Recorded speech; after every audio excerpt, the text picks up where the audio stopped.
കോഴിക്കോട് പതങ്കയം പുഴയിൽ വിദ്യാർത്ഥി മുങ്ങി മരിച്ചു. Farooq college higher secondary school +1 വിദ്യാർത്ഥി ഷബീലാണ് മരിച്ചത്.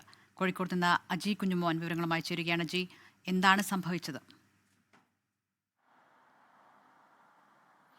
ദിൽന, ഇന്ന് ഉച്ചയ്ക്ക് 12 മണിക്കാണ് ഇരുവഞ്ഞിപ്പുഴയുടെ പതങ്കയം കടവിൽ കുളിക്കാൻ വന്ന ഫറൂഖ് കോളേജിലെ +1 വിദ്യാർത്ഥിയായ ഷബീൽ മരിച്ചത്.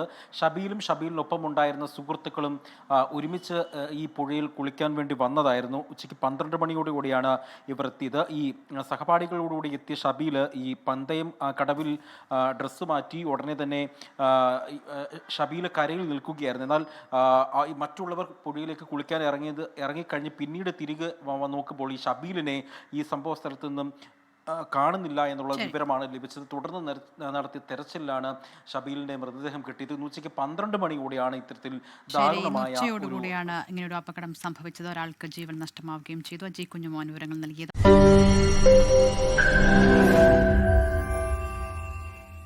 ലോകത്തെവിടെയായാലും ഏത് സമയത്തും 24 വാർത്തകളും ഓഗ്മെന്റഡ് റിയാലിറ്റി പാക്കേജുകളും എക്സ്പ്ലെയിനറുകളും വിശദമായി കാണാൻ ഞങ്ങളുടെ യൂട്യൂബ് ചാനൽ നിങ്ങൾക്ക് സബ്സ്ക്രൈബ് ചെയ്യാം.